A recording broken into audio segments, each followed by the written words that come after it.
The rope cut into Elena Voss's wrists as two warriors dragged her through the mud, her boots scraping against stones she could not see, because a cloth bag covered her head. Her heart pounded so hard she thought her ribs might crack.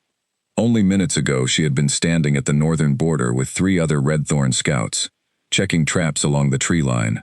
Now she could hear low growls around her, unfamiliar voices speaking in clipped, hard tones.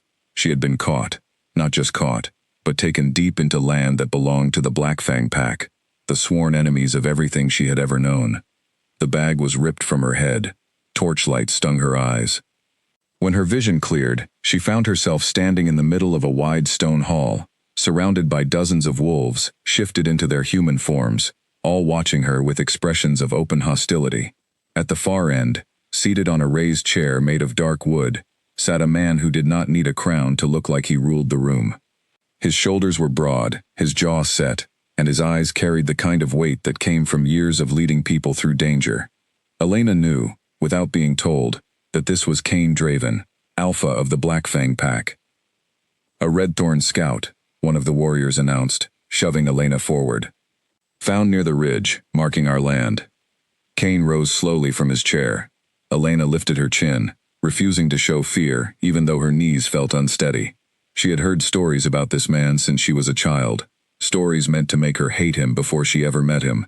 He was supposed to be cruel. He was supposed to be the reason her pack lived in constant watchfulness.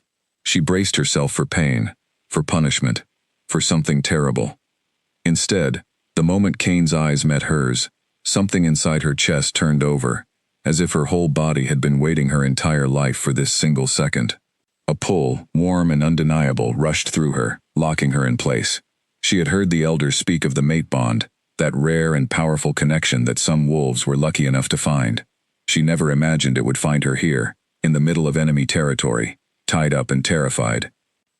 Cain's expression shifted too. His jaw tightened. His eyes widened for just a moment, before he composed himself again. The warriors around them noticed immediately. Murmurs spread through the hall like wildfire. "Alpha," one of them said carefully, "is something wrong?" Cain did not answer right away. He stepped down from the platform, walking closer to Elena with slow, deliberate steps. She wanted to back away, but her body refused to obey her mind. Every instinct told her to run, but something deeper, something she could not name, told her to stay exactly where she was. "Leave us," Cain said finally, his voice steady, despite the shock still flickering behind his eyes. "Alpha, she's a spy," one of the older warriors argued. "We should question her properly."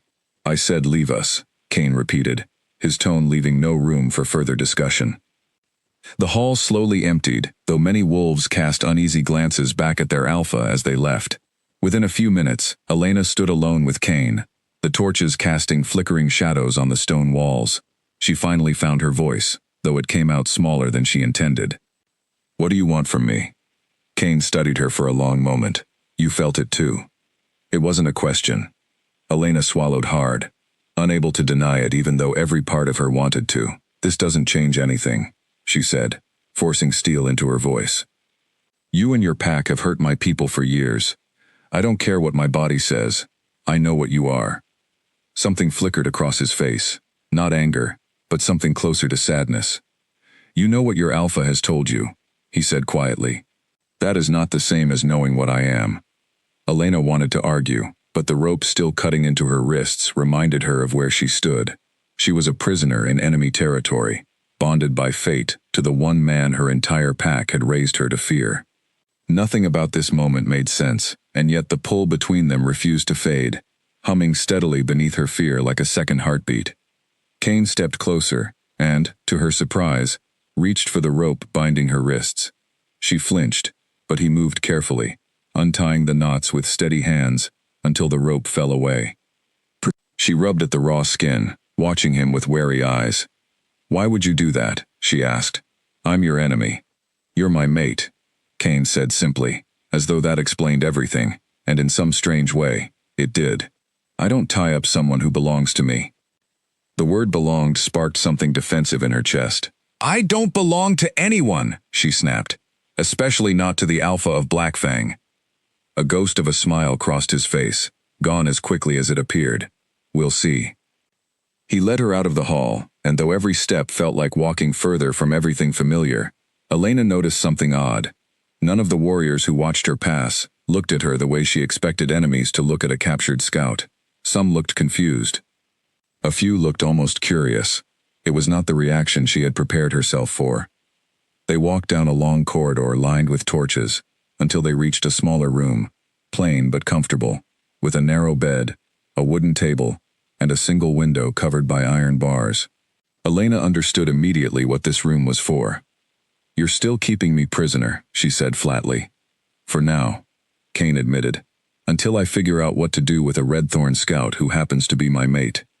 "There's nothing to figure out," Elena said. "Send me home. Pretend this never happened." Kane's eyes darkened slightly. "Do you really believe I could pretend something like this never happened? Do you believe you could?" Elena opened her mouth to argue, but no words came. She hated that he was right. The bond between them was not something she could simply wish away, no matter how much her mind screamed that this situation was impossible. She turned toward the window instead, staring out at the dark forest beyond the iron bars, trying to steady her breathing. "My father will come looking for me," she said after a moment.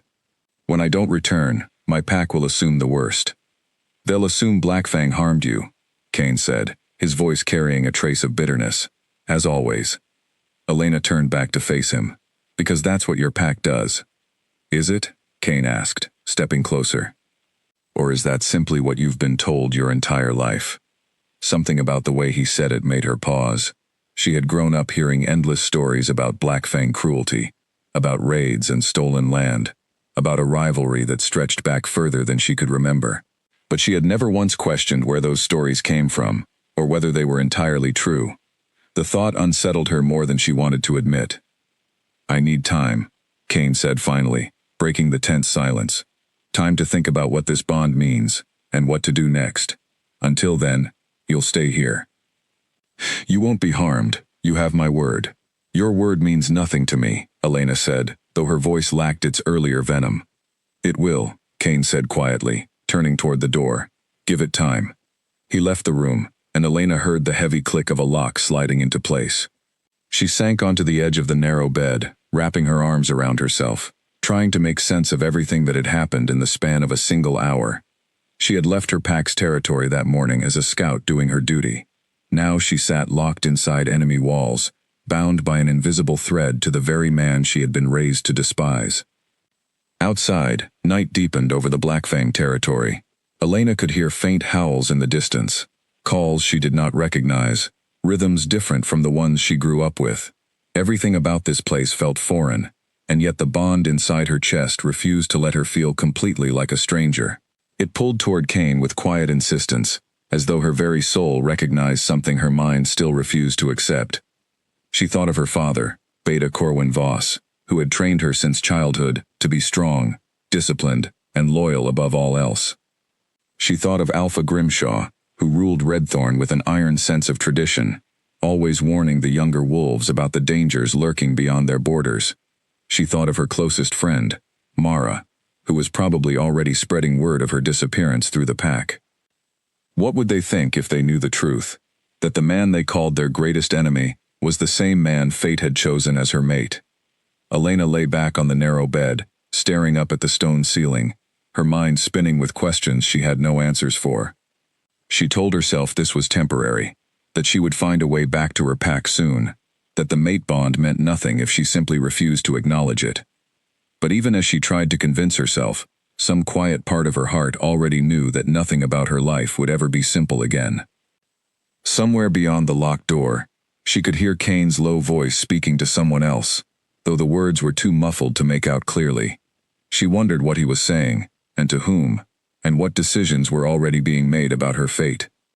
For the first time since she was very young, Elena Voss did not know what tomorrow would bring, and for reasons she could not fully explain, that uncertainty frightened her far less than the pull she felt toward the enemy Alpha, standing on the other side of that door. She closed her eyes, exhaustion finally catching up with the shock of the day, and let sleep pull her under, unaware that her entire world, and everything she believed about loyalty, family, and enemies, was about to change forever. Morning came slowly, gray light filtering through the iron bars of the small window. Elena woke stiff and disoriented, momentarily forgetting where she was, until the events of the previous day rushed back to her all at once. She sat up, rubbing her eyes, listening to the sounds of the pack house waking around her. Footsteps in the corridor, distant voices, the occasional bark of laughter that felt strangely normal for a place she had been taught to fear. A soft knock came at the door before it opened, revealing not Kane, but a young woman, carrying a tray of food. She had kind eyes and dark hair pulled back in a simple braid, and she hesitated at the threshold, as though unsure how to approach. "I'm Ivy," the woman said quietly, setting the tray on the wooden table. "The Alpha asked me to bring you breakfast." Elena eyed the food warily. "Is it safe to eat?" Ivy's expression softened with something like understanding. "I know what you must think of us, but we don't poison our guests." "Guests don't usually get locked in rooms," Elena said. "No," Ivy agreed. "They don't. But you're not exactly a guest yet, are you?" Elena said nothing, and Ivy offered a small, hesitant smile before turning to leave. At the door, she paused. "For what it's worth, the whole pack is talking about what happened last night. Nobody expected the Alpha to find his mate in a Redthorn Scout." "I bet they're thrilled," Elena muttered. "Some are worried," Ivy admitted honestly. "Others are curious. A few are hopeful." "Hopeful for what?" Ivy studied her for a moment before answering. "That maybe this means the fighting could finally end." The door closed softly behind her, leaving Elena alone with her thoughts, and a tray of food she was too unsettled to touch. She had expected anger from Blackfang, hostility, maybe even threats. She had not expected hope. She sat by the window for a long while, watching wolves move through the courtyard below, going about ordinary tasks. Children ran between buildings, laughing. Warriors trained in pairs, calling out instructions to each other. An older woman tended a small garden near the far wall. It looked, disturbingly, like any other pack going about a normal day. It looked like home. Elena forced herself to look away, unwilling to let the ordinary scene chip away at years of carefully built certainty. These were not her people. This was not her home. No matter what her body felt when she looked at Kane Draven, she could not allow herself to forget who he was, and who she was, and the blood that separated their two packs. But even as she told herself this, the bond in her chest pulsed quietly, patient and unwavering, as if it already knew something her mind was not yet ready to accept. The rest of the day passed slowly, marked only by the occasional visit from Ivy bringing food, and the distant sounds of pack life continuing outside her window. Kane did not return, and Elena told herself she was relieved, even as some small part of her kept glancing toward the door every time she heard footsteps in the corridor. By evening, restlessness had settled deep into her bones. She paced the small room, running her fingers along the stone walls, testing the iron bars on the window, searching for any weakness she might use later. She found none. Whatever Blackfang lacked in mercy, according to Redthorn stories, they clearly did not lack in security. When the door finally opened again, it was Kane himself who stepped inside, his expression unreadable in the dim evening light. Elena straightened immediately, crossing her arms, as though the gesture might protect her from whatever he had come to say. "Have you decided what to do with me yet?" she asked, keeping her voice steady. "I have decided a few things," Kane said, closing the door behind him. "First, you will not be harmed. Second, you will not be sent back to Redthorn yet." "Why not?" "Because the moment Grimshaw learns of the bond between us, he will not simply welcome you home," Kane said grimly. "He will see you as a liability, possibly a danger to his authority." Elena wanted to argue, wanted to defend her Alpha, the man who had led her pack for as long as she could remember. But some quiet, uncomfortable part of her could not fully dismiss what Kane said. She thought of Grimshaw's rigid rules, his obsession with loyalty, his refusal to ever discuss the origins of the conflict between their two packs. "You don't know him," she said instead, though her voice lacked conviction. "No," Kane agreed. "But I know what his kind does when something threatens the story he has built his pack around." Elena's jaw tightened. "And what story is that?" Kane hesitated, something heavy passing behind his eyes. "One, I am not ready to tell you yet, not until I know I can trust you with it." Frustration bubbled up inside her. You expect me to trust you completely, yet you won't extend the same to me? I extended you your freedom from those ropes, Kane said quietly. I extended you safety within these walls. Trust takes longer than a single day, Elena. It was the first time he had used her name, and something about hearing it in his low, steady voice sent an unexpected warmth through her chest, one she quickly tried to suppress. She turned away, staring out the barred window instead of meeting his eyes. How long do you intend to keep me here? Until I understand what this bond means for both our packs, Kane said, and until I can find a way to keep you safe, whatever choice you eventually make. And if I choose to leave the moment I have the chance. Kane was quiet for a long moment. Then I will let you go, he said finally. I will not force you to stay somewhere you don't want to be, not even for the sake of a bond neither of us asked for.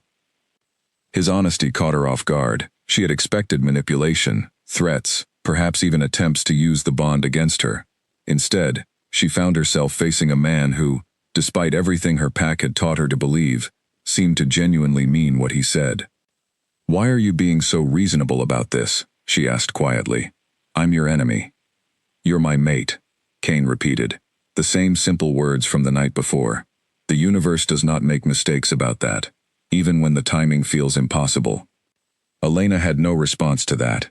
She stood in silence, watching the last light of evening fade beyond the barred window, painfully aware of the man standing behind her, and the invisible thread stretching between them that refused, no matter how hard she tried, to loosen its hold.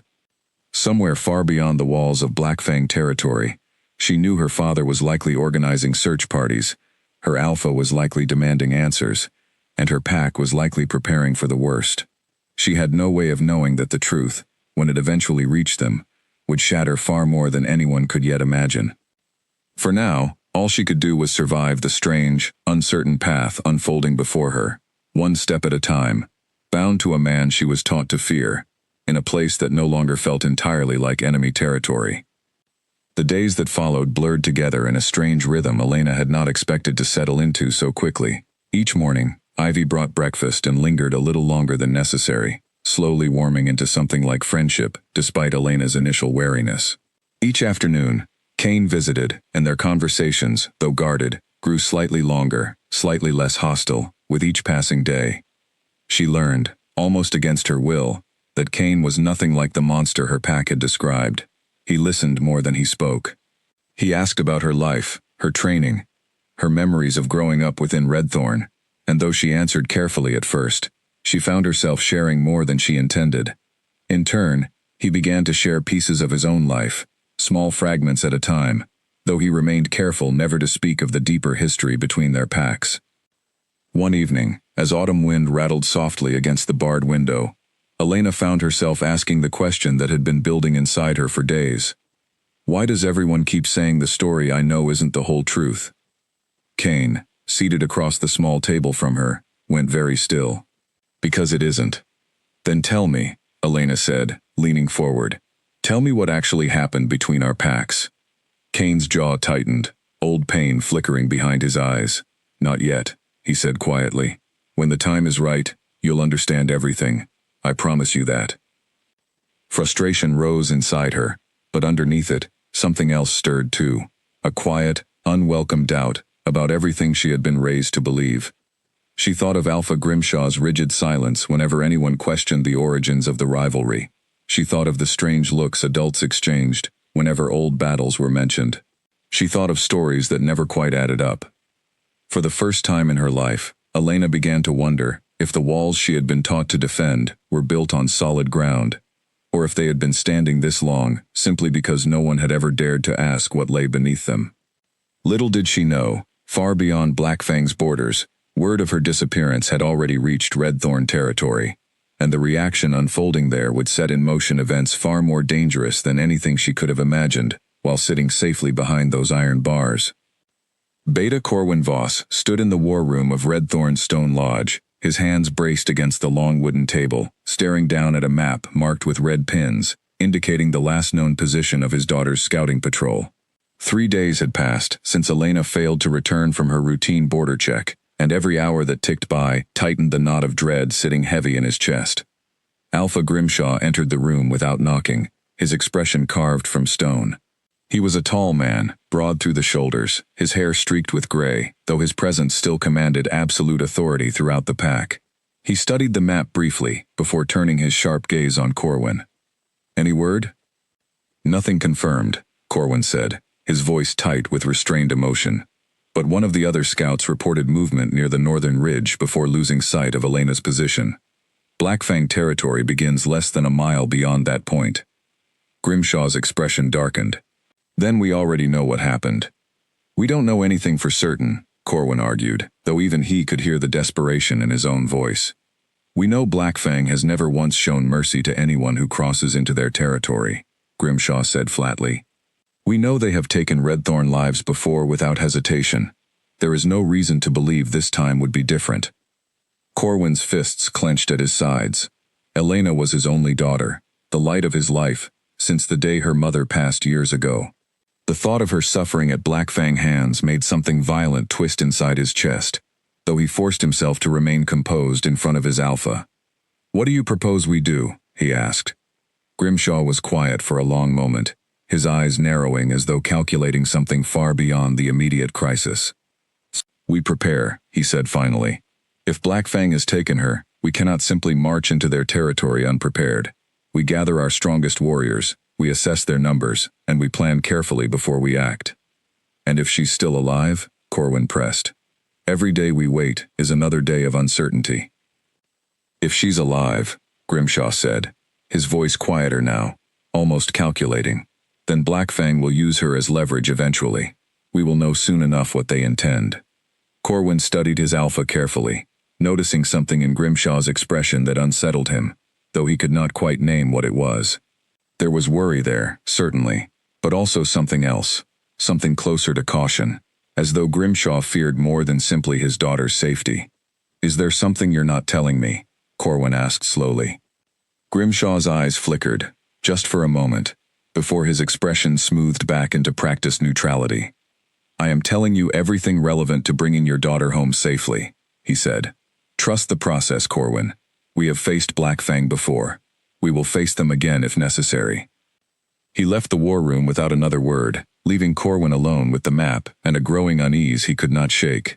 He had served under Grimshaw for over 2 decades, had trusted the man's judgment through countless crises, but something about his alpha's reaction to Elena's disappearance felt different than it should have. More guarded, more careful. Corwin pushed the feeling aside, telling himself grief and worry were clouding his judgment. His only priority now was bringing his daughter home, whatever it took, and whatever secrets might be hiding beneath the surface of a conflict that had shaped his entire life. He had no way of knowing that those very secrets were about to unravel everything he believed about his pack, his alpha, and the daughter he was so desperate to protect. Back within Blackfang territory, Elena remained unaware of the storm building on the other side of the border. She spent her mornings watching the courtyard from her window, slowly learning the rhythms of a pack she had once believed to be nothing but cruelty and violence. She saw children playing games not unlike the ones she remembered from her own childhood. She saw warriors training with discipline and respect for each other, not the reckless brutality she had been told to expect. She saw an entire community functioning much like her own, bound by loyalty and care for one another. It unsettled her more than she wanted to admit. That evening, as Kane arrived for his usual visit, Elena found herself studying him more closely than before, searching his face for any sign of the monster her pack had warned her about. She found none, only a tired, careful man, carrying burdens she did not yet understand. "You've been quiet today," Kane observed, settling into the chair across from her. "I've been thinking," Elena admitted. "About? About how different everything looks from in here," she said slowly. "About how much of what I believed might not be entirely true." Kane's expression softened slightly. "That's a dangerous realization to have," he said. "Once you start questioning one thing, it becomes difficult to stop." "Maybe that's exactly what needs to happen," Elena said quietly, surprising herself with her own words. Kane studied her for a long moment, something unreadable passing behind his eyes. "Be careful, Elena," he said finally. "The truth I'm protecting you from isn't dangerous because it's false. It's dangerous because it's real, and there are people on both sides who would rather it stayed buried." His words settled heavy in the small room, and for the first time since her capture, Elena felt something shift inside her, a quiet certainty that whatever truth lay hidden beneath the surface of this endless rivalry, it was far bigger and far more dangerous than she had ever imagined. Outside the barred window, night deepened over Blackfang territory, carrying with it the distant sound of howls that no longer felt entirely foreign to her ears. Somewhere beyond those borders, her old life waited, tangled with secrets she was only beginning to understand, and a reckoning neither pack was fully prepared to face. For now, all Elena could do was wait, caught between two worlds, bound by a bond she never asked for, standing at the edge of a truth that would soon change everything she thought she knew about loyalty, family, and the very war that had shaped her entire existence. A week passed before Kane finally unlocked the door to Elena's room, and did not lock it again behind him. He stood in the doorway, watching her reaction carefully, as though testing something he was not entirely sure of himself. "You're free to walk the grounds," he said. "Within reason. My warriors know not to interfere, unless you try to leave the territory entirely." Elena stared at him, caught between suspicion and surprise. "Why now?" "Because keeping you locked away isn't helping either of us understand what this bond means," Kane said. "And because I think you deserve the chance to see this place for what it actually is, rather than what you've been told it is." She hesitated at the threshold, half expecting some trick, some trap waiting beyond the door.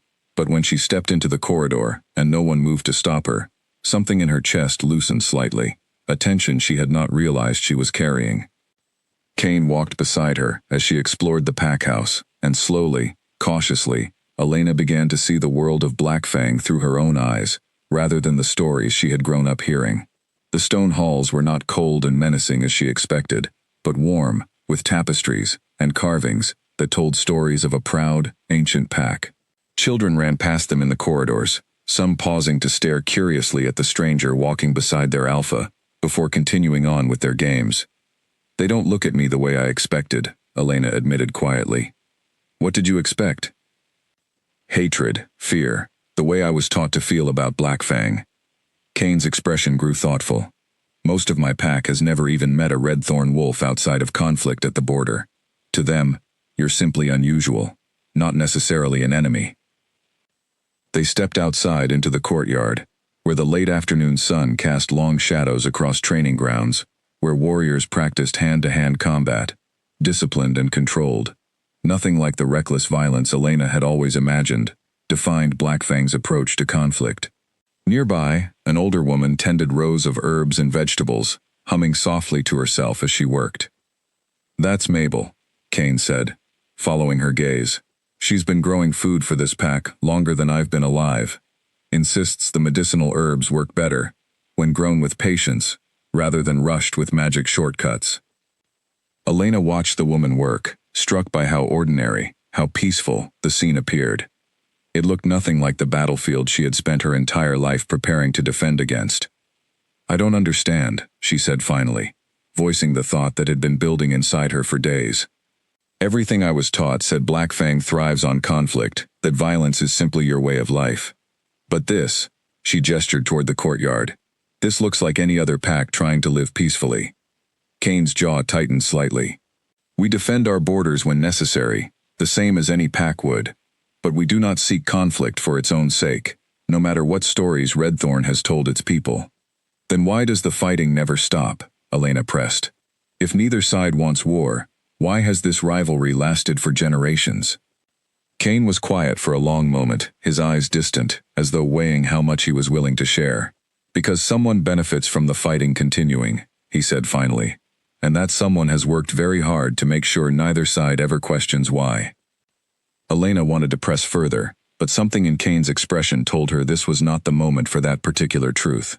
She let the subject drop, though the question lingered heavily in her mind as they continued walking through the grounds. As the days passed, Elena found herself venturing outside more often, sometimes alone, sometimes accompanied by Ivy, who had slowly become something like a friend, despite the impossible circumstances that brought them together. She learned the names of warriors who guarded the walls, watched children practice their first shifts under careful supervision, and began to understand the rhythms of a pack that felt less and less like the enemy she had been raised to fear.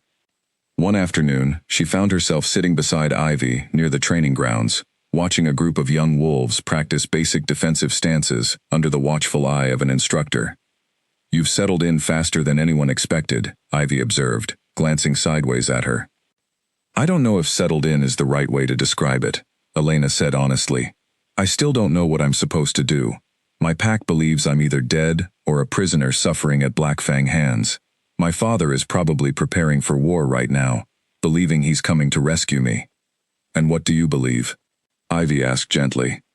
Elena was quiet for a long moment, watching the young wolves practice, their movements careful and controlled under their instructor's patient guidance. "I don't know anymore," she admitted. "Everything I thought I understood about my own life feels less certain with each passing day." Ivy nodded slowly, understanding evident in her expression. "That's usually how it starts," she said. "The unraveling of things we were never allowed to question." Elena turned to look at her. "You know something about the history between our packs?" Ivy's expression grew careful. "I know pieces," she admitted. "Enough to understand why Kane hasn't told you everything yet.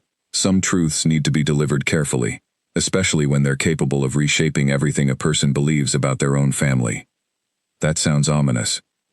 "It is," Ivy said simply, before standing and offering Elena a hand up. "Come on. Kane asked me to bring you to the training grounds later this afternoon. Something about wanting you to see how Black Fang actually trains its warriors, rather than relying on whatever stories Redthorn tells about us." Elena followed her, curiosity mixing with the persistent unease that had settled into her chest since her capture. She was beginning to understand that the truth Kane kept promising to share with her eventually was not a simple thing, not a single fact she could learn and move past. It was something deeper, something woven into the very foundation of both packs, something that had shaped generations of conflict without either side fully understanding why. That evening, Kane found her sitting alone near the edge of the training grounds, watching the sun sink low behind the distant tree line, painting the sky in shades of orange and deep purple. He settled beside her without a word, and for a long moment, they simply sat together in comfortable silence, something Elena would never have imagined possible just 2 weeks earlier. "I've been thinking about what you said," she said finally, breaking the silence. "About someone benefiting from the conflict between our packs continuing." Kane's expression grew guarded, but he did not deflect the way he had before. "It's not a simple story," he said slowly. "And once I tell you, there's no going back to not knowing." "I don't think I can go back to not knowing regardless," Elena said honestly. "Too much has already changed. I can't unsee what I've seen here. I can't unfeel this bond between us. Whatever the truth is, I need to hear it." Kane studied her for a long moment, something heavy and conflicted passing behind his eyes. Finally, he nodded slowly. "Not tonight," he said, "but soon. I promise you that." Elena wanted to push further, but something in his expression told her he needed time to prepare himself as much as her. She let the silence settle between them again, watching the last light fade from the sky, aware that whatever truth waited for her would likely change everything she believed about her family, her pack, and the entire war that had shaped her life since birth. Neither of them noticed the figure watching from the shadows near the pack house, a Black Fang warrior named Finn, who had grown increasingly uneasy about his alpha's decision to keep a Redthorn wolf so close, mate bond or not. He had served Black Fang loyally his entire life, had lost family members to Redthorn raids over the years, and found himself struggling to trust that this situation would end well for his pack. He was not the only one harboring doubts. Whispers had begun circulating among certain warriors, questioning whether Kane's judgment had been clouded by the bond, whether keeping Elena within their walls posed a genuine risk to Black Fang's safety. Most of the pack seemed willing to trust their alpha's decision, but a small, growing faction remained deeply skeptical, watching events unfold with careful, wary eyes. Elena remained unaware of these tensions building beneath the surface of her new, uncertain life. She spent her days slowly learning to trust a pack she had once feared, and her evenings growing closer to a man she was never supposed to care for. But far beyond Black Fang's borders, in the war room of Redthorn's Stone Lodge, Alpha Grimshaw had begun receiving reports that would soon change everything. Reports confirming rumors of a mate bond between his missing scout and the enemy Alpha himself. The news would reach him within days, and when it did, the fragile peace Elena had begun to find within Black Fang's walls would be shattered entirely, replaced by a danger far greater than anything she had yet faced. For now, though, as she sat beside Cain watching the stars emerge over unfamiliar territory that no longer felt quite so unfamiliar, Elena allowed herself a rare moment of quiet peace, unaware that it would soon become one of the last peaceful moments she would experience for a very long time.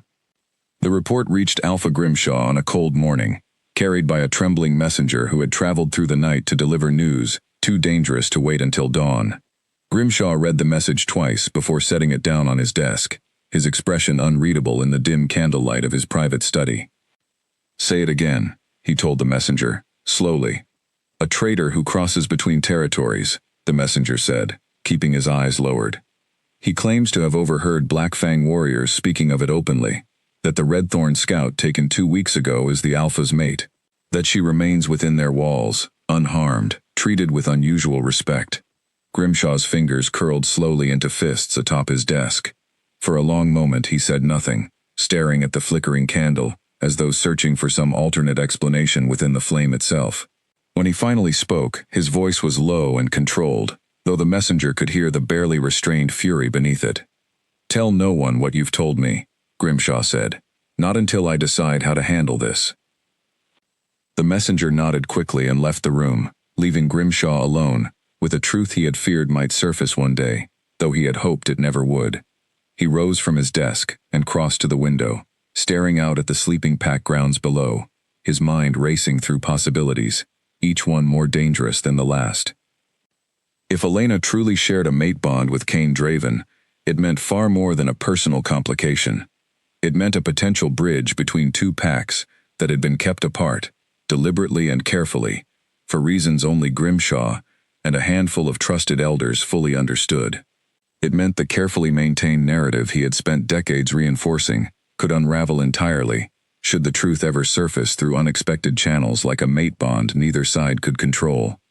He needed to act quickly, before Beta Corwin learned the full truth, before the rest of the pack began asking questions he was not prepared to answer.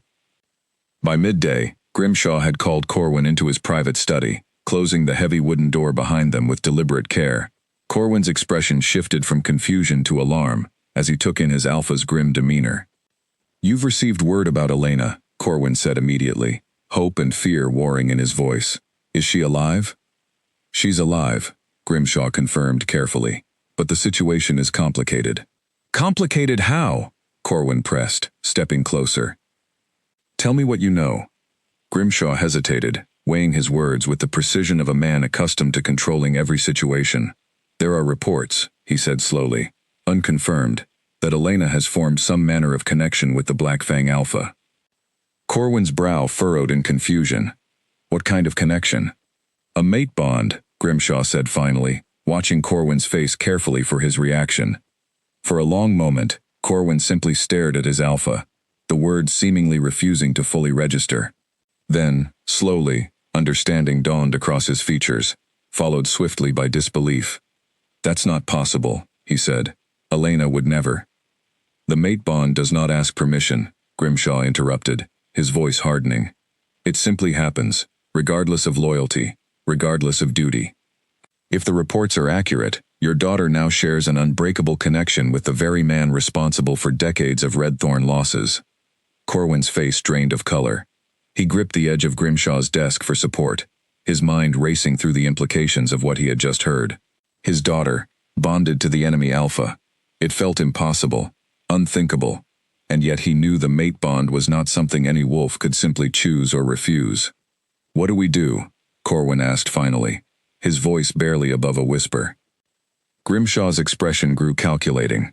"We wait for confirmation," he said, "and we prepare for whatever outcome that confirmation brings, whether it means rescuing your daughter from a dangerous manipulation, or addressing a far more serious complication to this pack's future." Something in Grimshaw's careful phrasing struck Corwin as strange, though grief and shock made it difficult to focus on anything beyond his daughter's safety.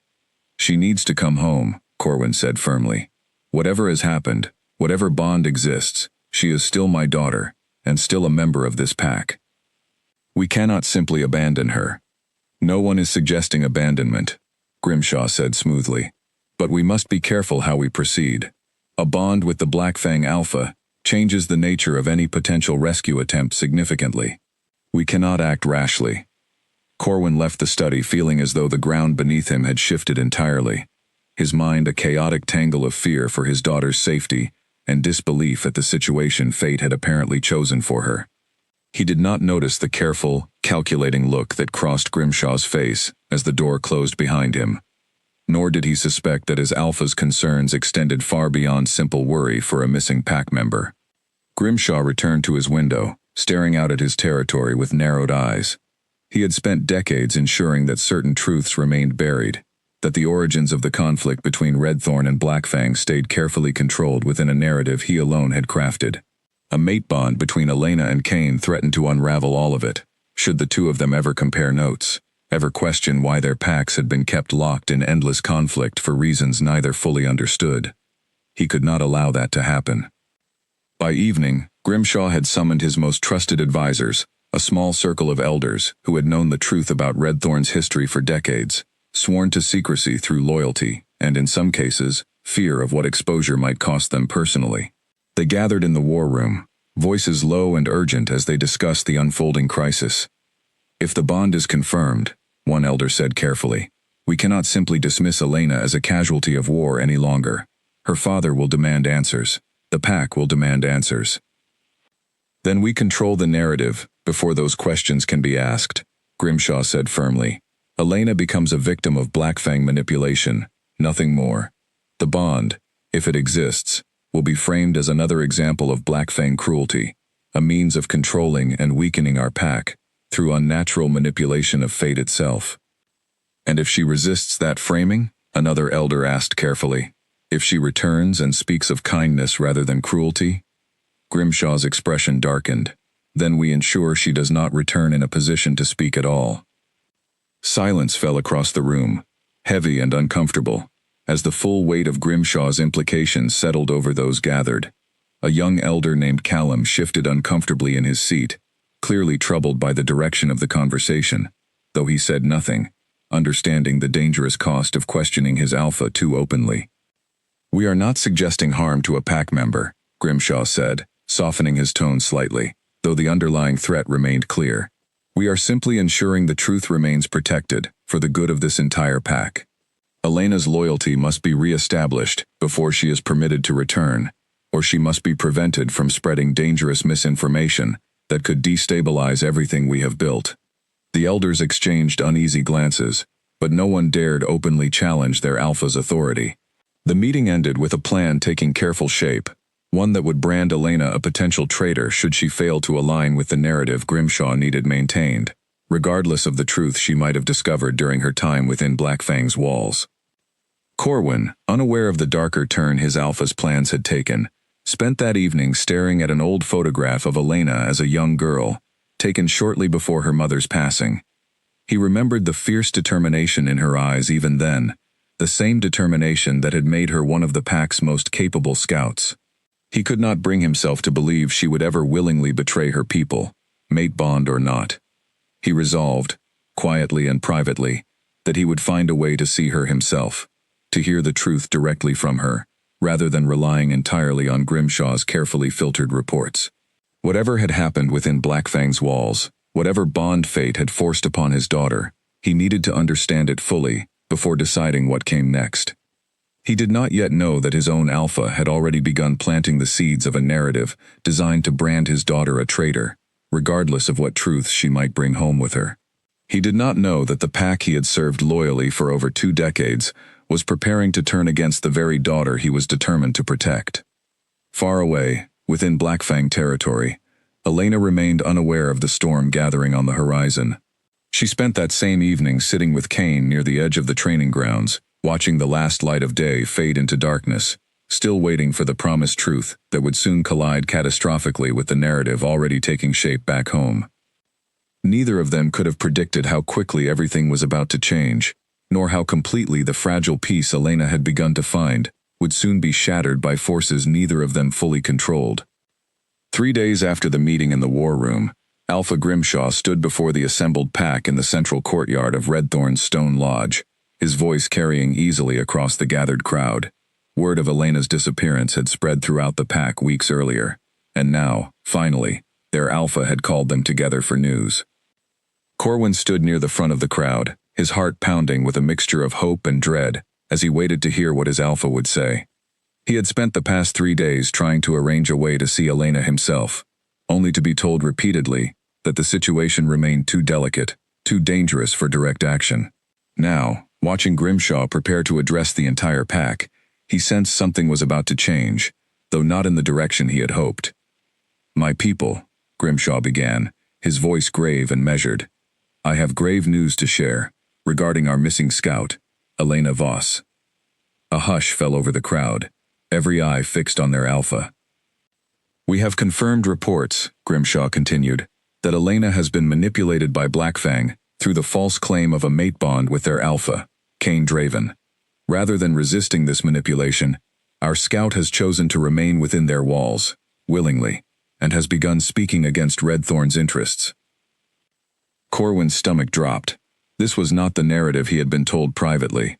He opened his mouth to protest, but Grimshaw's voice continued, louder now, carrying an edge of righteous anger that swept through the gathered crowd like wildfire. "Elena Voss has chosen to align herself with our enemies," Grimshaw declared. "She has abandoned her duty, her loyalty, and her pack, in favor of comfort within enemy walls. As of this moment, she is stripped of her status as a member of Redthorn Pack, declared a traitor to everything we stand for." Gasps rippled through the crowd. Corwin felt his knees weaken beneath him, disbelief and fury warring inside his chest. He pushed forward through the crowd, unable to remain silent any longer. "That's a lie," he shouted, his voice cutting through the murmurs. "My daughter would never willingly betray this pack." Grimshaw's eyes settled on him, cold and unwavering. "Beta Voss, I understand your grief clouds your judgment, but the reports are clear. Your daughter has chosen her path. We must protect this pack's interests, regardless of personal cost." "You told me privately this was uncertain," Corwin said, his voice shaking with barely controlled anger. "You told me we needed more information before making any judgment." "New information has come to light since our private conversation," Grimshaw said smoothly, though something cold flickered behind his eyes. "Information that leaves no room for doubt." Corwin wanted to argue further, wanted to demand proof, wanted to scream that this entire declaration felt wrong, orchestrated, designed to serve some purpose he could not yet fully understand. But the weight of dozens of eyes watching him, the authority of his alpha standing before the entire pack, silenced the protest building in his throat. He had spent over 2 decades honoring the chain of command, trusting his alpha's judgment above his own instincts. Questioning that now, publicly, felt like a betrayal of everything he had built his life around. And yet, some quiet, persistent part of him refused to fully believe the narrative Grimshaw had just delivered. The alpha continued his address, his voice hardening further. "Effective immediately, Elena Voss is declared an enemy of this pack. Any wolf who encounters her is authorized to detain her for questioning regarding her betrayal, or, should she resist, to treat her as the threat she has become." The words landed like a physical blow. Corwin felt the crowd's mood shift around him, shock transforming into anger, fear transforming into determination, to protect their pack from a perceived betrayal. He watched, helpless, as the narrative Grimshaw had constructed took root within the minds of people who had known Elena her entire life, people who had watched her grow up, train, and dedicate herself to protecting Redthorn's interests. By the time the gathering dispersed, whispers had already begun spreading through the pack, each retelling adding new layers of exaggeration to Grimshaw's carefully crafted lie. Elena, once celebrated as one of the pack's most promising young scouts, had been transformed within hours into a symbol of betrayal, a cautionary tale about the dangers of enemy manipulation. Corwin returned to his quarters that evening, feeling as though his entire world had been upended. He sat alone in the darkness, replaying every conversation he had shared with Grimshaw over the past weeks, searching for the moment the narrative had shifted from concerned uncertainty to absolute condemnation. He could not shake the feeling that something deeper, something far more calculated, lay beneath his alpha's sudden certainty. A soft knock interrupted his thoughts. He opened the door to find Mara, Elena's closest friend since childhood, standing in the corridor, her expression tight with barely restrained emotion. "I don't believe it," Mara said quietly, once the door closed behind her. "Elena would never betray this pack. Not for anything. Not for anyone." "I know," Corwin said heavily, sinking into a chair near the small fireplace. "But I don't know how to prove it. Grimshaw has already convinced the entire pack otherwise." Mara hesitated, glancing toward the door as though worried about being overheard.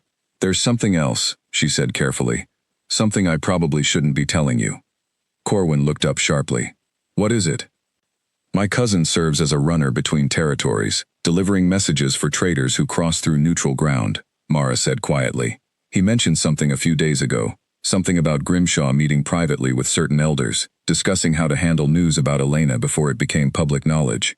He said the tone of those meetings felt more like damage control than genuine concern for her safety." Corwin's chest tightened. "Damage control for what?" "I don't know," Mara admitted. "But it didn't sound like they were worried about Elena's well-being. It sounded like they were worried about something she might know, something they needed contained." Corwin sat in silence for a long moment, processing this information, alongside his growing unease about Grimshaw's sudden absolute certainty regarding Elena's supposed betrayal. Nothing about the situation added up cleanly, and the more he considered it, the more he suspected there were layers to this crisis that extended far beyond his daughter's unfortunate mate bond with an enemy alpha. "I need to see her," Corwin said finally, resolve hardening in his voice. "I need to hear the truth directly from Elena, regardless of what Grimshaw has declared publicly." "That's dangerous," Mara said carefully. "If Grimshaw learns you're attempting contact with someone, he's declared an enemy of the pack." "I don't care about the danger," Corwin interrupted. "She's my daughter. I owe her the chance to explain herself before I accept a narrative that doesn't fit the person I raised." Mara studied him for a long moment, before nodding slowly. "I'll help however I can," she said. "Elena would do the same for either of us." Over the following days, Corwin began quietly gathering information, trying to determine how he might reach Blackfang territory without drawing Grimshaw's attention. He knew the risk involved, knew that if his alpha discovered his intentions, the consequences could be severe. But grief and love for his daughter outweighed his fear of punishment, driving him toward a decision that would ultimately place him directly in the path of the very conflict Grimshaw had spent decades carefully controlling. Meanwhile, within Blackfang territory, Elena remained entirely unaware that her own pack had already condemned her as a traitor, that a bounty now existed for her capture or worse, and that the peaceful, uncertain life she had begun building within enemy walls was about to be shattered by forces set into motion by the very alpha she had once trusted completely. She spent that particular evening walking through the training grounds with Kane, unaware of the storm gathering beyond Blackfang's borders, unaware that her own father was quietly risking everything to reach her, and unaware that the truth Kane had promised to share with her was about to become far more urgent than either of them yet realized. "You seem distracted tonight," Kane observed, watching her carefully as they walked. "I keep thinking about my father," Elena admitted, "wondering what he must be going through, not knowing what happened to me." Kane's expression grew troubled, though he said nothing about the reports his own scouts had begun bringing him regarding unusual activity along the Redthorn border, regarding whispers of a declaration made against a scout who had disappeared weeks earlier.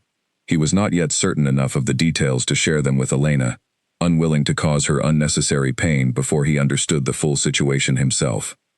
But as they walked together beneath a sky filled with distant stars, both of them remained unaware that the fragile peace surrounding their bond was about to collide catastrophically with a truth neither pack was fully prepared to confront, setting into motion events that would test everything Elena thought she knew about loyalty, family, and the very meaning of home. The scout who brought Kane the news arrived breathless, having run the entire distance from the northern watchtower without stopping. Kane met him in the courtyard, immediately sensing something urgent in the young warrior's posture. "Report," Kane said sharply. "Alpha, we intercepted a Redthorn messenger crossing near the Eastern Trail," the scout said, still catching his breath. "He was captured before he could deliver his message, but we found a written declaration among his belongings, addressed to border patrols along neutral territory." He handed Kane a folded parchment, and Kane's expression darkened as he read the contents. The declaration confirmed everything the earlier rumors had suggested. Elena had been publicly branded a traitor by her own alpha, stripped of her pack status, and marked as an enemy to be detained or eliminated on sight should she attempt to cross back into Redthorn territory or engage with any of their people. Kane's jaw tightened, fury and disbelief warring inside him. He had suspected Grimshaw might react poorly to news of the mate bond, but this level of calculated cruelty toward one of his own pack members exceeded even his lowest expectations of the Redthorn Alpha. "Where is she now?" he asked the scout. "Near the training grounds, Alpha. She doesn't yet know." Kane folded the parchment carefully, his mind racing through the implications of what he had just learned.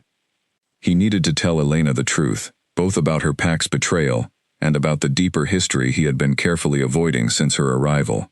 The time for careful, gradual revelations had passed. Whatever pain the full truth might cause her, she deserved to hear it directly from him, rather than discovering it through rumor or cruel circumstance. He found her exactly where the scout had indicated, sitting near the edge of the training grounds, watching a group of young wolves practice their evening drills. She looked up as he approached, immediately sensing something troubled in his expression. "What's happened?" she asked, rising to her feet. Kane hesitated only a moment before handing her the folded parchment. Elena's hands trembled slightly as she unfolded it, her eyes scanning the carefully written declaration. Kane watched her face carefully, watched the color drain from her cheeks as understanding dawned, watched disbelief transform slowly into devastating heartbreak. "This can't be real," she whispered, reading the declaration a second time, as though the words might change if she looked closely enough. "Grimshaw wouldn't do this. My own pack wouldn't just abandon me, condemn me." "I'm sorry," Kane said quietly, watching her struggle to process the betrayal unfolding before her. "I know this isn't the way you should have learned this." Elena sank onto the nearby bench, still staring at the parchment, as though searching for some detail that might soften the blow. "I don't understand," she said, her voice cracking slightly. "I've served this pack my entire life. I've trained, I've fought, I've followed every rule, every tradition, without question. And this is how they respond to something that wasn't even my choice? The mate bond frightens people who don't understand it," Kane said carefully, "especially those with something to hide." Elena looked up sharply. "What do you mean, something to hide?" Kane hesitated, aware that the moment for full honesty had finally arrived, whether he felt fully prepared for it or not. He settled onto the bench beside her, choosing his words carefully. "The conflict between Redthorn and Blackfang didn't begin the way your pack has always told it," he said slowly. "You've been taught that Blackfang initiated hostilities generations ago, that we attacked without provocation, driven by nothing more than cruelty and greed for territory. That's what everyone has always said," Elena confirmed quietly. "It's not what actually happened," Kane said, his voice heavy with old, inherited pain. "Decades ago, before either of us was born, our two packs lived in relative peace, sharing resources along the border, even intermarrying occasionally between families. But a Redthorn Alpha at the time, an ancestor of Grimshaw's line, grew concerned about Blackfang's growing influence and resources. Rather than negotiate honestly, he orchestrated an attack on a Blackfang settlement, framing it as Blackfang aggression to justify seizing valuable territory." Elena's breath caught in her throat. "That's not possible. My pack would never." "Dozens of Blackfang wolves died in that attack," Kane continued, his voice steady, despite the old grief evident in his eyes. "Entire families were destroyed. The survivors retaliated, understandably, and the cycle of conflict that followed was carefully maintained by successive Redthorn leadership, each one reinforcing the lie that Blackfang started the violence, each one ensuring their own pack never learned the true origins of a war built entirely on a lie." Elena sat in stunned silence, the full weight of Kane's revelation settling over her like a physical burden. Everything she had been taught, every story about Blackfang cruelty, every justification for the endless border conflicts throughout her lifetime, had been built upon a foundation of deliberate deception. "How do you know this is true?" she asked finally, though her voice carried less doubt than the question suggested. "My pack has preserved records from that time," Kane said, "testimonies from survivors, passed down through generations, specifically so the truth would never be forgotten, even as Redthorn worked to erase it entirely from their own history. I can show you, if you're ready to see it." Elena nodded slowly, still processing everything she had just learned. The declaration condemning her as a traitor suddenly made a horrifying kind of sense. If Grimshaw feared she might learn the truth through her bond with Cain, feared she might expose the lie his own bloodline had constructed generations earlier, branding her a traitor before she could speak, became a chillingly logical act of self-preservation.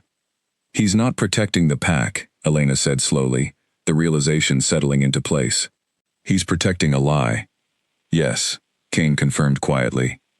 Cain led her to a small archive room within the pack house, shelves lined with carefully preserved documents, journals, and testimonies collected over generations. He retrieved a worn leather journal, handling it with obvious reverence, and handed it to Elena carefully. "This belonged to my great-grandmother," he said. "She survived the original attack as a young girl. She wrote everything she witnessed, every detail, specifically so future generations would understand the truth, regardless of what Redthorn chose to teach their own people." Elena opened the journal with trembling hands, reading passages written in careful, aging handwriting, describing a peaceful settlement destroyed without warning, families torn apart, survivors fleeing into the night while their homes burned behind them. The account matched Cain's retelling precisely, detailed and consistent, in ways that felt impossible to fabricate. Tears blurred her vision as she read, grief mixing with fury, at the realization that her entire life, her entire understanding of loyalty and duty, had been built upon a foundation of calculated lies. She thought of every border skirmish she had participated in, every Blackfang warrior she had been trained to view as an enemy, every ounce of hatred instilled in her since childhood, all of it rooted in a deception orchestrated generations before she was even born. "I need to sit with this," she said quietly, closing the journal carefully. "I need time to understand what this means." "Take whatever time you need," Cain said gently. "I know this changes everything you believed about your own life." Elena looked up at him, gratitude mixing with grief and lingering disbelief. "Thank you for finally telling me the truth," she said. "Even knowing how painful it would be." "You deserve to know," Cain said simply, "regardless of the cost." As the evening deepened around them, Elena remained in the small archive room, slowly working through generations of testimony, documenting a truth her own pack had spent decades burying. With each passage she read, her understanding of her entire life shifted further, the foundation of loyalty and duty she had built her identity upon, crumbling steadily beneath the weight of undeniable evidence. She did not yet know that her father, unaware of the deeper truth but driven by love and doubt regarding his alpha's sudden certainty, was already making dangerous plans to reach her, plans that would soon place him directly in the crossfire of a conflict about to erupt into something far more dangerous than either of them could yet imagine. For now, Elena sat surrounded by decades of hidden truth, grieving the loss of everything she once believed, while slowly beginning to understand exactly what she needed to do next, regardless of how much danger that decision might bring. Corwin traveled alone through the dense forest separating Redthorn and Blackfang territories, moving carefully under cover of darkness, avoiding the usual patrol routes he had memorized over decades of service. He carried nothing but a small pack of supplies, and the fierce determination of a father, desperate to see his daughter with his own eyes, regardless of what his alpha had declared. He had told no one of his plans except Mara, who had reluctantly agreed to cover for his absence, claiming he had taken ill and required rest away from pack duties. It was a thin excuse, one that would not hold for long, but it bought him the time he needed to attempt this dangerous journey. As he approached the border marking Blackfang territory, doubt crept into his thoughts. He had spent his entire adult life believing Blackfang represented everything dangerous and cruel about the world beyond Redthorn's protection.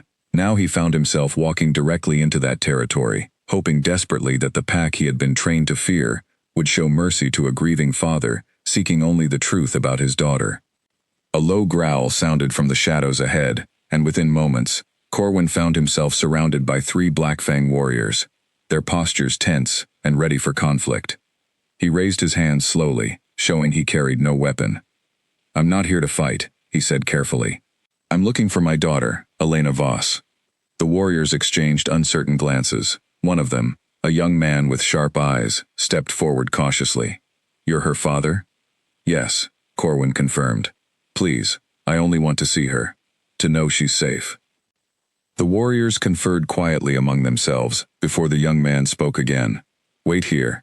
I'll inform the Alpha of your presence." Corwin waited in tense silence, surrounded by warriors who watched him with wary caution, though none of them moved to harm him. He noted, with some surprise, that they showed none of the reckless cruelty he had always associated with Blackfang, instead handling the unexpected situation with measured, careful discipline. Within the hour, Cain himself arrived, along with Elena, whose face lit with shocked disbelief the moment she saw her father standing before her. "Dad," she said, her voice breaking as she rushed forward. Corwin embraced his daughter tightly, relief flooding through him at finally confirming she was alive and unharmed. "I had to see you," he said, his voice thick with emotion. "I couldn't accept what Grimshaw declared without hearing the truth from you directly."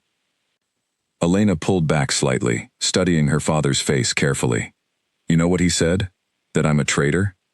"I know," Corwin said heavily. "I didn't believe it. I still don't believe it, not fully. But I needed to understand what actually happened." Cain stepped forward cautiously, watching the reunion with careful, guarded eyes. "Beta Voss," he said formally, "I understand this situation is difficult for you, but your daughter is safe here, and she has learned some difficult truths that I believe you deserve to hear as well." Corwin's expression grew wary, old instincts warning him to remain cautious around the Blackfang Alpha, despite the evidence of civility he had witnessed since arriving. "What truths?" he asked carefully. Elena took a deep breath before answering. "The war between our packs, Dad. It didn't start the way we've always been told." Over the following hour, seated within the same small archive room where Elena had first learned the truth, Corwin listened as his daughter and Cain carefully walked him through generations of hidden history, showing him the preserved testimonies and journals documenting the original attack orchestrated by Grimshaw's ancestor. Corwin's expression shifted gradually from skepticism to horrified understanding as the pieces of a lifelong deception fell into place before him. "This can't be right," he murmured, though his voice lacked conviction even as he spoke the words. "I've served Grimshaw's family my entire life. I've trusted his judgment through countless crises. I understand this is difficult to accept," Cain said gently, "but the evidence has been preserved carefully, specifically to ensure the truth survived, even as your pack's leadership worked to bury it." Corwin sat in heavy silence, processing the weight of everything he had just learned.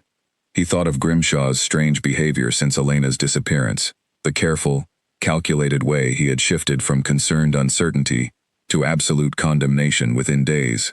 He thought of the private meetings Mara's cousin had mentioned, meetings that sounded far more concerned with damage control than genuine worry for a missing pack member. Slowly, painfully, the pieces clicked into place, forming a picture far more disturbing than he had initially feared. "He branded you a traitor to protect himself," Corwin said quietly, looking at his daughter with dawning horror.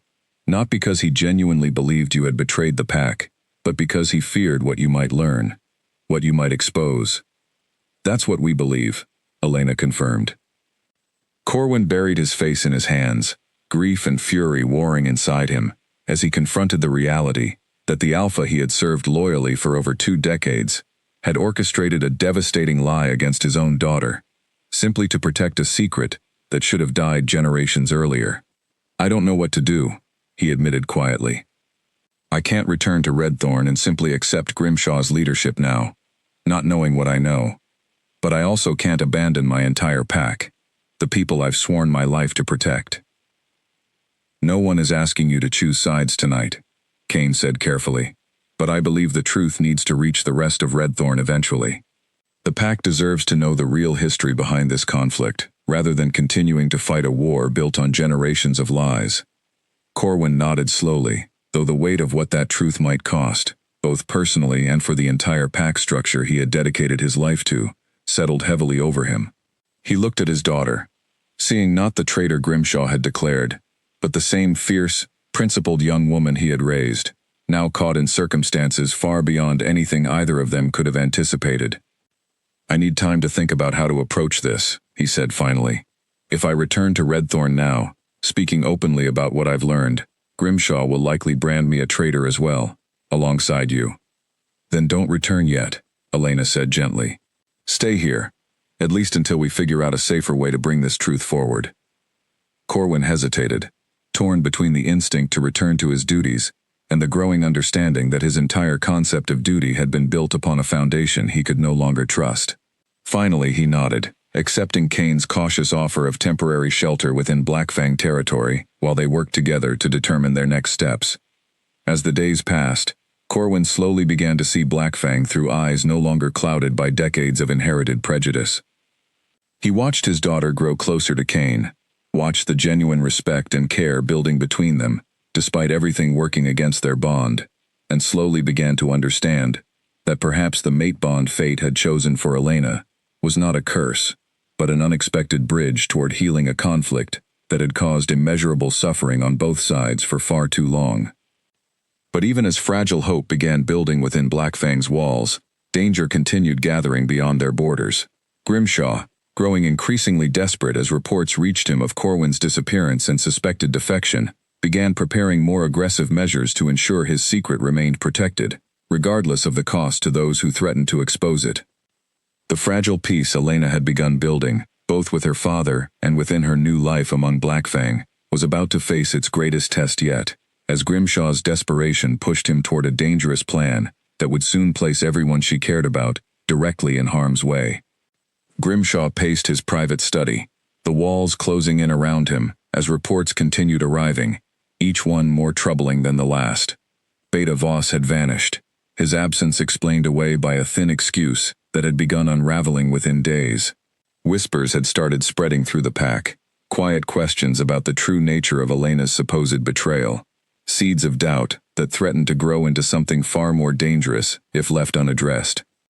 He summoned Callum, the young elder who had shown discomfort during their earlier meetings, hoping to find in him a reliable messenger for a plan that required delicate handling.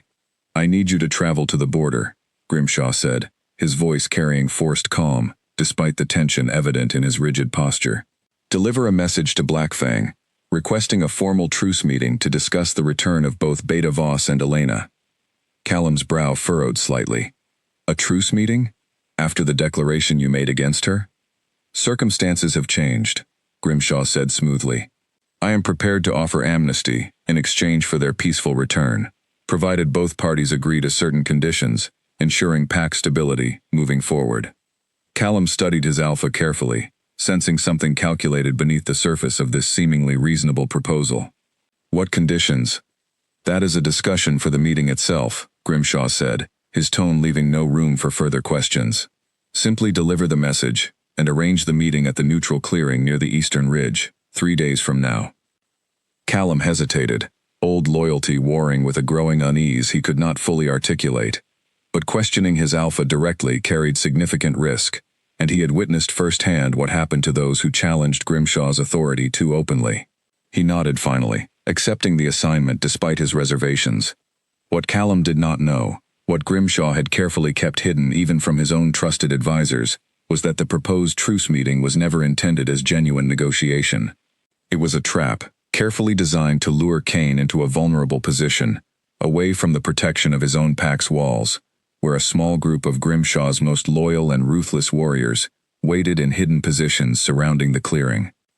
Grimshaw had convinced himself this drastic action was necessary, that eliminating Kane would sever the mate bond threatening to expose generations of carefully maintained secrets, that Elena, grieving and vulnerable, could then be more easily controlled and reintegrated into a narrative he could still salvage. It was a desperate, dangerous gamble, but Grimshaw had run out of patient options, and desperation had begun clouding his judgment in ways that would soon prove catastrophic. The message reached Blackfang territory 2 days later, delivered by Callum with visible discomfort as he relayed the terms of the proposed meeting. Kane read the message carefully, sharing it immediately with Elena and Corwin, both of whom regarded the sudden offer with deep suspicion. "This doesn't feel right," Elena said, studying the careful, formal wording of the message. "Grimshaw doesn't offer amnesty, not without a reason that benefits him directly." "I agree," Corwin said grimly. "This feels like a trap disguised as diplomacy." Kane's expression remained thoughtful, weighing the risks carefully. "If I refuse the meeting entirely, it confirms to my own pack that peace remains impossible, reinforcing decades of conflict neither side genuinely wants. But if this is indeed a trap, walking into that clearing could be catastrophic. Then don't go alone, Elena said firmly. Bring warriors, bring protection. The terms specify a small, unarmed delegation, Kane said. Breaking those terms gives Grimshaw justification to claim Black Fang never intended peaceful negotiation, regardless of what actually happens. Elena's chest tightened with fear as she considered the impossible position Kane now faced, caught between the risk of walking directly into a potential trap and the political necessity of appearing willing to pursue peace. She thought of everything they had built together over the past weeks, the fragile trust, the deepening bond, the shared hope for a future beyond generations of inherited conflict, and could not bear the thought of losing it now, to a trap orchestrated by the very man responsible for the lie that started this entire tragedy. I'm coming with you, she said finally, her voice firm, despite the fear coiling in her stomach. Elena, that's dangerous, Kane said immediately. If this is a trap targeting me, your presence only increases the risk to you personally. I don't care, Elena said. I won't sit here waiting to learn whether you survive a meeting my own alpha orchestrated. If there's danger, I'll face it alongside you. Kane studied her for a long moment, understanding the fierce determination behind her words, the same determination that had first caught his attention the night she was captured weeks earlier. Finally, he nodded, unable to deny her the choice, though worry remained heavy in his expression. Corwin, watching the exchange between his daughter and the Black Fang Alpha, felt a complicated mixture of pride and fear settle over him.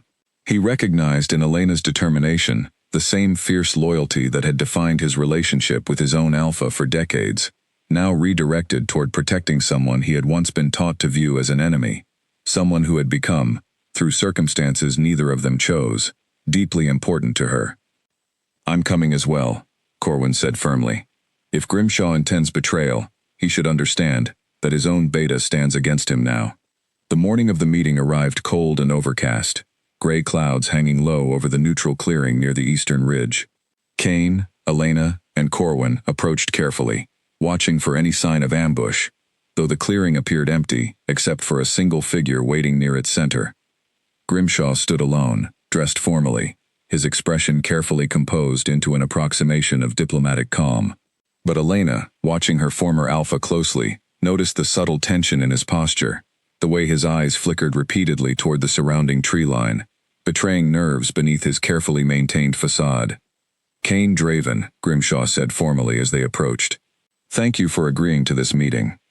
Let's dispense with formalities, Kane said, his voice steady, despite the tension radiating through the clearing. What terms are you proposing? Grimshaw's eyes shifted briefly toward Elena and Corwin, before returning to Kane.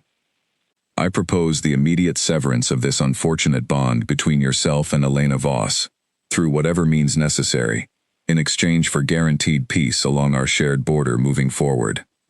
The mate bond cannot simply be severed, Kane said flatly. You know this. There are ways, Grimshaw said, his voice carrying an edge that sent a chill through Elena's chest. Ways that require certain sacrifices. Understanding dawned across Elena's face with horrifying clarity, and she felt Corwin stiffen beside her as the same realization settled over him. Grimshaw was not proposing negotiation. He was signaling to hidden warriors, buying time with false diplomacy, while positioning them for an ambush that would eliminate Kane entirely, severing the bond through the most permanent means possible. Kane, move, Elena shouted, just as the first arrow whistled from the tree line, aimed directly at the Black Fang Alpha's chest. Kane twisted sharply at Elena's warning, the arrow grazing his shoulder instead of finding its intended mark near his heart. Pain flared through him, but he remained standing, years of combat training kicking in immediately as he assessed the threat surrounding them.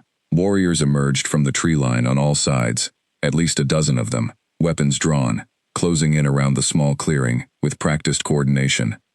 You planned this from the beginning, Corwin said, staring at Grimshaw with an expression of devastated betrayal. This was never about diplomacy. This was always about protecting our pack, Grimshaw said coldly, stepping back as his warriors advanced. Something you seem to have forgotten, given the company you now keep. Elena moved instinctively to place herself between Kane and the nearest attacking warrior, her mind racing as she calculated their limited options.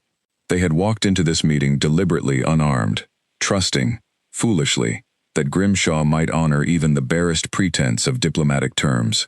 Now they stood exposed, vastly outnumbered, facing warriors who had clearly been positioned and prepared for exactly this moment.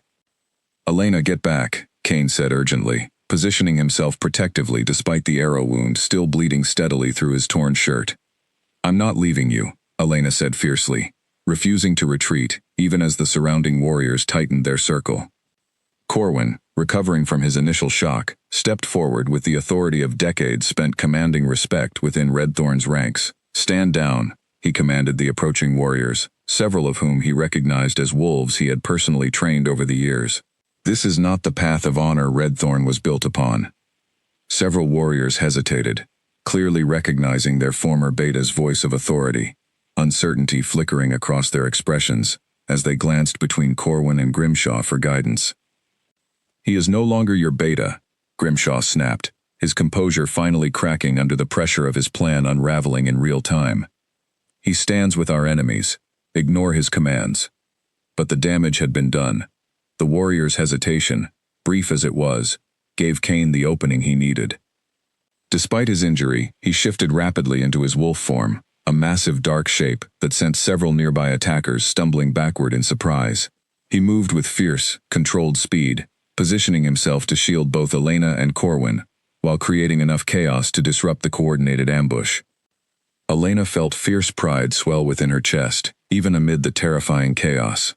Watching Kane fight not with the reckless cruelty her pack had always described, but with careful, controlled strength focused entirely on protecting those he cared about, rather than causing unnecessary harm to attackers who, in many cases, were simply following orders they did not fully understand or agree with.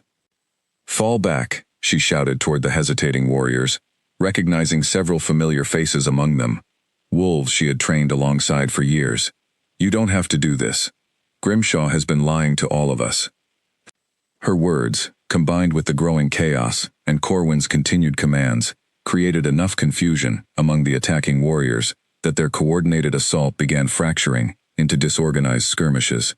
Several warriors lowered their weapons entirely, clearly unwilling to continue an attack that no longer felt justified given the uncertainty rippling through their ranks. Grimshaw, watching his carefully planned ambush disintegrate before his eyes, made a desperate decision. He lunged forward himself, a blade suddenly appearing in his hand, aimed directly at Elena as she stood momentarily distracted, calling out to the hesitating warriors. "Elena!" Corwin's warning came a fraction of a second too late. Kane moved with impossible speed, placing himself directly between Elena and Grimshaw's blade, taking the strike meant for her across his side. Pain exploded through him, but he did not falter, using his own momentum to knock Grimshaw backward with tremendous force, sending the Redthorn Alpha sprawling onto the ground. "Kane!" Elena dropped to her knees beside him immediately, pressing her hands against the wound along his side, fear overwhelming every other emotion as she watched blood soak through his shirt. "I'm fine," Kane managed, though pain was evident in his strained voice. "Focus on stopping this." Corwin, meanwhile, stood over Grimshaw, his expression a devastating mixture of grief and fury, as he confronted the man he had served loyally for over 2 decades. "You would have killed her," he said, his voice shaking. "Your own scout. A woman you raised alongside your pack, simply to protect a lie that should have died generations ago." Grimshaw, still sprawled on the ground, glared up at his former beta with defiant anger, though exhaustion and defeat had begun creeping into his expression as he realized his carefully orchestrated plan had failed catastrophically. "You don't understand what's at stake," he said bitterly. "The truth would destroy everything I've built, everything generations before me sacrificed to maintain." "The truth is the only thing worth protecting," Corwin said firmly, "not a lie built on the graves of innocent families." The remaining Redthorn warriors, witnessing their alpha's desperate betrayal firsthand, along with Corwin's fierce condemnation of the plan, began lowering their weapons entirely, uncertainty transforming rapidly into shocked disillusionment as they processed exactly what they had almost participated in. Ivy, who had followed the group from a discreet distance at Kane's earlier insistence in case medical assistance became necessary, rushed forward now, immediately assessing Kane's injuries with practiced efficiency. The wound is serious, but not immediately life-threatening, she said, after a quick examination. But he needs proper treatment soon. Take him back, Elena said urgently, though her voice trembled with barely restrained emotion. Please. As Black Fang warriors, alerted by the commotion, arrived to help transport their injured alpha back to safety, Corwin remained standing over Grimshaw, watching with heavy sorrow, as the true weight of his former alpha's betrayal settled fully into place. The Redthorn warriors who had participated in the ambush stood scattered around the clearing, many of them visibly shaken, beginning to understand that everything Grimshaw had told them about Elena's supposed betrayal had been nothing more than a desperate cover story, protecting decades of hidden lies. What happens now? One of the younger warriors asked quietly, looking between Corwin and their defeated alpha with obvious confusion. Corwin drew a steadying breath, understanding that the choice facing him now would define not only his own future, but potentially the future of his entire pack. Now, he said slowly, we finally learn the truth our alpha has spent generations hiding from us.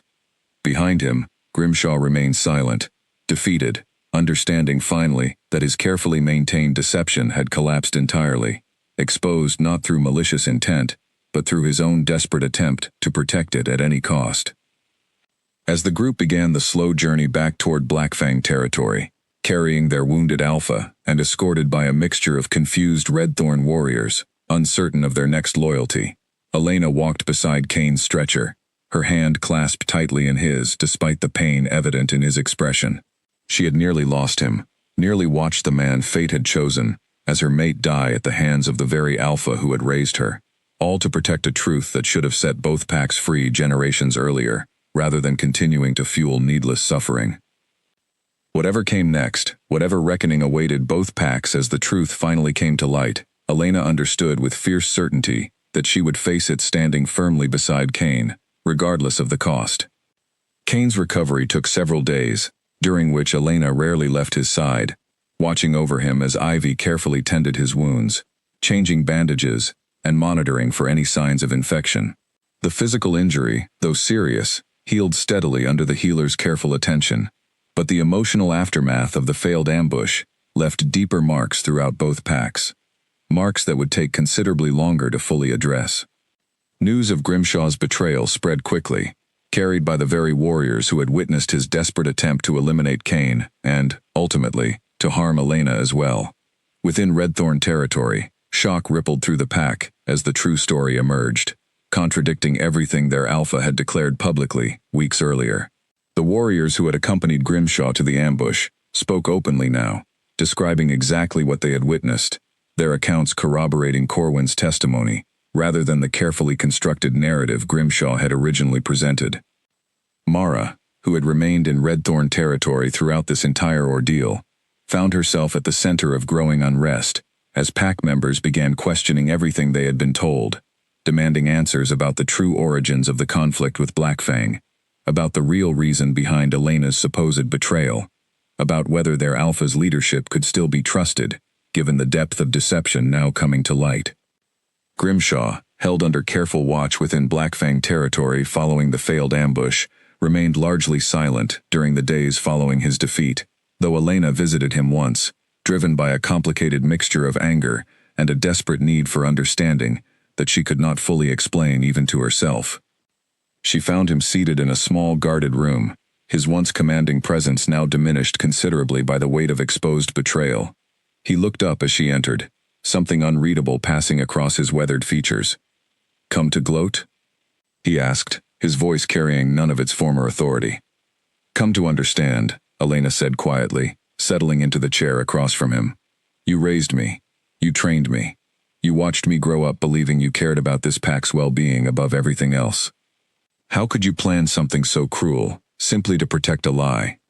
Grimshaw was quiet for a long moment, staring at his own hands, as though searching for an answer he had never fully allowed himself to examine.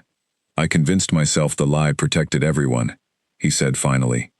"That exposing the truth would only reopen wounds, better left closed, that the peace, however fragile, however built on false foundations, was still preferable to the chaos truth might unleash.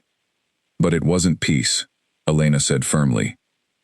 It was generations of unnecessary conflict, unnecessary deaths, unnecessary suffering on both sides, all because you, and those before you, refused to face the truth honestly. Grimshaw's jaw tightened, old pride warring with the undeniable weight of his own failures. Perhaps, he admitted finally, the word costing him visible effort. Perhaps I convinced myself of many things over the years, things that served my own comfort more than genuine concern for either pack. Elena studied her former alpha carefully, searching for some trace of the man she had once respected and admired throughout her childhood.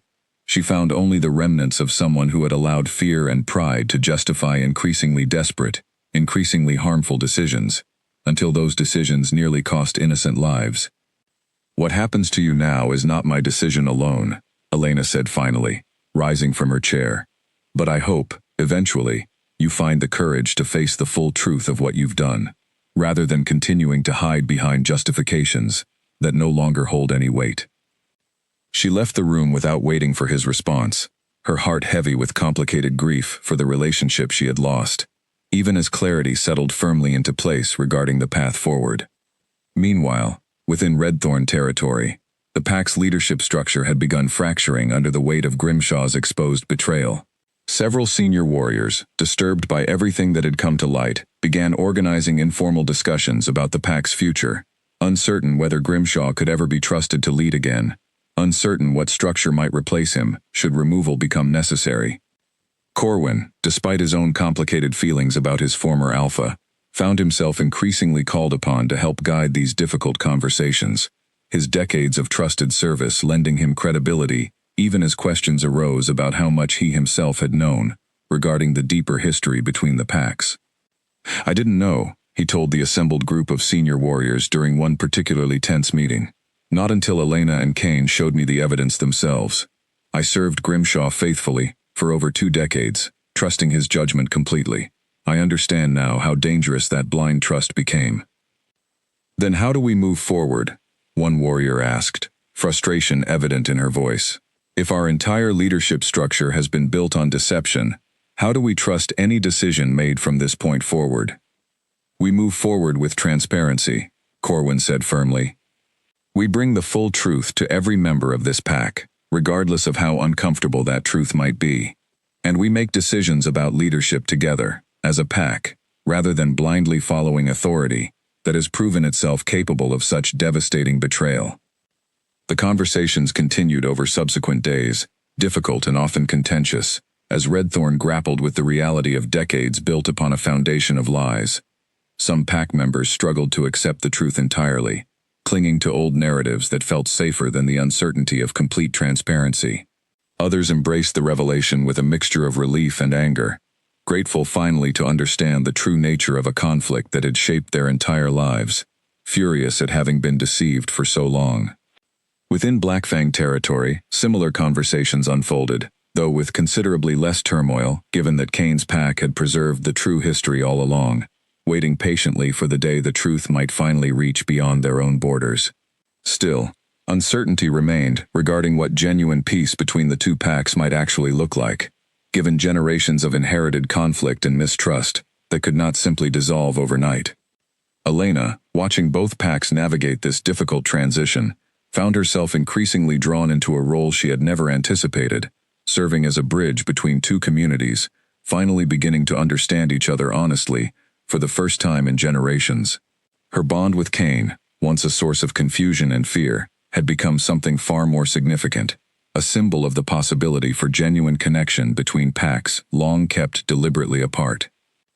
As Kane's recovery continued and strength gradually returned to him, he and Elena began discussing, carefully and deliberately, what steps might be necessary to formally address the wrongs of the past and establish genuine, lasting peace between their two peoples.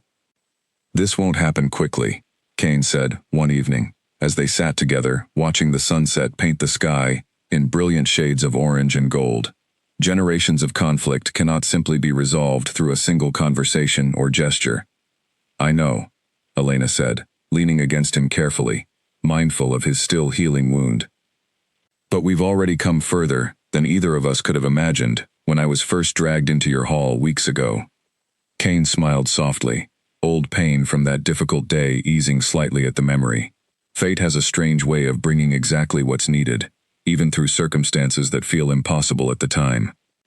As they sat together, watching the last light fade beyond the horizon, both of them understood that the path ahead remained uncertain, filled with difficult conversations, necessary reckonings, and the slow, patient work of rebuilding trust between two packs finally free from the deception that had divided them for far too long. But for the first time since this entire journey began, that uncertain path felt filled with genuine hope rather than fear, a future built on truth rather than the fragile lies that had shaped so many generations before them. 3 weeks after the failed ambush, representatives from both packs gathered at the same neutral clearing near the eastern ridge where the violence had unfolded, though this time the atmosphere carried none of the tension and treachery of that earlier meeting. Instead, warriors from Redthorn and Blackfang stood together, uncertain but cautiously hopeful, as leadership from both sides prepared to address the truth publicly for the first time in generations. Corwin, now serving as acting leader of Redthorn following a pack-wide decision to remove Grimshaw from his position entirely, stood before the assembled crowd alongside Kane, whose wound had healed enough to allow him to stand without visible discomfort, though he remained careful with sudden movements. For generations, Corwin began, his voice carrying clearly across the gathered crowd, our two packs have lived in conflict, believing a story about our origins that was never true. Today, we choose to end that lie and begin building something honest in its place. He gestured toward Kane, who stepped forward to address the crowd himself, his presence commanding respect from wolves who, weeks earlier, would have viewed him as nothing but an enemy. My pack has preserved the true history of this conflict for generations, Kane said, waiting for the day it could finally be shared honestly, without fear of continued violence. That day has come, not through easy circumstances, but through the courage of individuals willing to seek truth, even when it threatened everything they believed. Elena stood nearby, watching the historic gathering with quiet emotion, understanding that this moment represented something far larger than her own personal journey. She thought of everything that had led to this point, her unexpected capture, the shocking mate bond, the painful revelations about generations of hidden lies, the devastating betrayal by the Alpha she had once trusted completely, and finally, this fragile but genuine step toward lasting peace between two communities that had suffered needlessly for far too long. Grimshaw, present at the gathering under careful guard, remained silent throughout the proceedings, his expression carrying the weight of a man forced to confront the full consequences of decades spent protecting a devastating lie. Though his formal leadership had ended, the pack had decided against harsher punishment, choosing instead a path of accountability through public acknowledgement of his wrongdoing, allowing him to live out his remaining years within Redthorn territory under careful watch, stripped of authority, but not entirely cast out from the community he had once led. As the formal ceremony concluded, warriors from both packs began mingling cautiously, some conversations stilted and awkward given generations of ingrained hostility, others surprisingly warm, as individuals discovered shared experiences and common ground, despite their different upbringings. Mara approached Elena during this transition, embracing her friend tightly. "I'm so glad you're safe," Mara said, pulling back to study Elena carefully. "I never believed the lies Grimshaw told about you, not for a moment." "I know," Elena said warmly. "Your loyalty meant everything, even during the darkest parts of this journey." As the celebration of this fragile new peace continued into the evening, Elena found herself standing beside Kane, near the edge of the gathering, watching wolves from both packs share food and conversation together for what felt like the first time in living memory. "Do you think this will last?" she asked quietly, watching the cautious but genuine interactions unfolding before them. Generations of conflict don't simply disappear because the truth finally came out. "No," Kane agreed, wrapping an arm carefully around her shoulders. "This is only the beginning of a much longer process, but beginnings matter."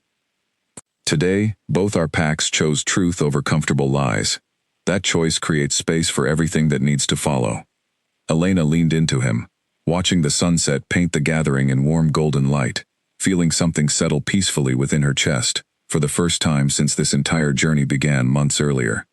She thought of the frightened, defiant scout who had been dragged into Blackfang's hall weeks ago, certain she understood exactly who her enemies were, and exactly where her loyalty belonged. That certainty had been shattered entirely, replaced by something far more complicated, but ultimately, far more true. "My father asked me something interesting yesterday," she said, breaking the comfortable silence between them. "He asked whether I regretted any of this, given everything we've been through." "What did you tell him?" Elena considered the question carefully before answering. "I told him that regret felt impossible, even knowing everything that happened. Because without this bond, without this impossible, unexpected connection between us, none of this truth would have ever come to light. Our packs might have continued fighting for generations more, never understanding why, never questioning the lies that fueled their hatred." Kane turned to look at her, warmth, and something deeper evident in his expression. "The universe chose this path for a reason, even when it felt impossible to understand at the time. I'm starting to believe that," Elena admitted softly. As night fell fully over the neutral clearing, fires were lit, and the gathering continued well into the evening. Warriors and families from both packs sharing stories, sharing food, slowly beginning the long, patient work of building genuine trust after generations of manufactured conflict. It was not a perfect resolution, not an instant transformation from enemies to allies, but it represented something Elena had never expected to witness in her lifetime, a genuine, hopeful beginning, built upon truth, rather than the comfortable lies that had shaped so many generations before them. In the months that followed, Elena and Kane worked tirelessly alongside Corwin and other leaders from both packs, establishing new protocols for cooperation along their shared border, creating opportunities for young wolves from both communities to interact and learn from each other, rather than growing up steeped in inherited hostility. Progress remained slow and occasionally difficult, old wounds not easily healed, even with the truth finally acknowledged openly. But steadily, patiently, something new began taking root, where generations of conflict had once stood. Elena often thought back to that terrifying night when she had first been dragged into Blackfang's hall, certain she understood exactly who she was and exactly where her loyalty belonged. She could never have imagined then that fate's unexpected pull toward an enemy alpha would ultimately lead not to betrayal, but to healing, not to further division, but to unity, built on a foundation far stronger than the lies that had come before. Standing beside Kane one final evening, watching children from both Redthorn and Blackfang play together freely, near the border that had once divided their entire world, Elena finally understood the true nature of the journey fate had chosen for her.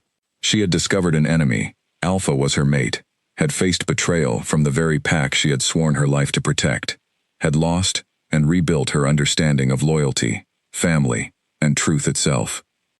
And through it all, she had found something far more valuable than the simple certainty she once carried. A genuine, hard-won peace, built not on convenient lies, but on the courage to face difficult truths together, no matter the cost. The war that had defined generations before her was finally, truly, beginning to end, and Elena, once branded a traitor by the very pack that raised her, had become instead the unexpected bridge that finally brought lasting peace to two communities who had suffered needlessly for far too long.